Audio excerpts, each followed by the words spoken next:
The Empress of Light in Daytime is generally seen as one of, if not the most difficult boss in the game, with its fast speed and no-hit requirement. But, of course, since the terraprisma is locked behind its grasp, most players will at some point consider going after it, often after the Moonlord is defeated, where endgame gear gives you an insane advantage in the fight. It's something of a completionist trophy.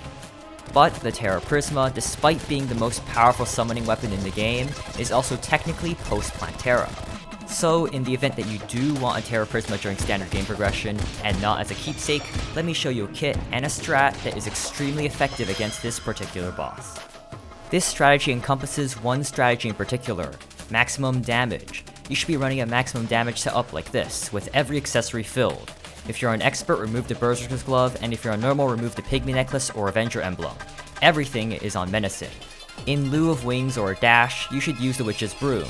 It may seem sluggish, but is actually more than agile enough for the fight, and you may actually grow to like the more fine-grained control it gives over your movement instead of a dash. Your whip should be the Kaleidoscope, obviously. If you can, whip stack with the Dark Harvest and Morningstar if possible, though for all clips I show in this video, I won't be whip stacking since I want to show you what you can do even with only C tier skills, like myself. I also recommend Tiki Armor for its massive whip range too, though you can use Spooky. Your weapon will be the Xeno Staff, acquired from the Martian Madness post-Golem. Sorry post-Plantera Empress lovers, but the Xeno is just such a massive jump from any pre-Golem option that we are basically forced to use it if we want an easy fight. If you hate the Martian Madness though, know that the Stardust Cell Staff will also work basically the same as the Xeno Staff. Okay then, now let's fight it. Hop on your mount, bewitch, buff up with only the applicable buffs, and get ready. Summon her above ground in an area with a large open sky, since this will be our arena. Make sure it's clear, since it will be life and death with living trees. Start by moving up to clear the ground and she should go with you. She'll fire prismatic bolts which then home in on you.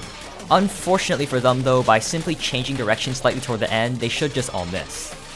During Sundance, you should try to squeeze in between the rays to get in some extra damage. You will be doing crazy DPS right now, so make this opportunity count.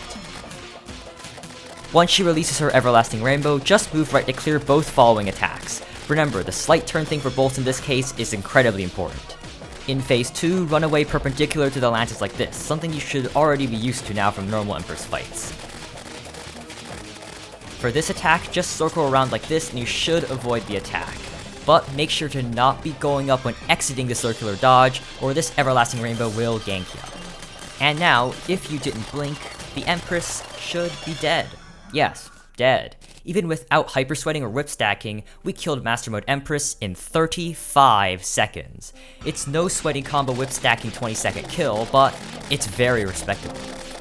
The benefit of attempts this quick is that they're easier since there's less room for error, they're more predictable since you'll get used to the attack pattern, and they take very little time. You can easily do like 10 plus fights in a day if you're fast. Whatever you do though, go and get a Terraprisma. Summoner is a very fun class, and you should definitely give it a try, no matter the boss difficulty.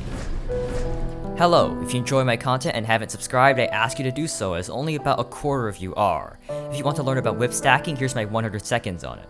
Either way though, thank you for watching, and good day and goodbye.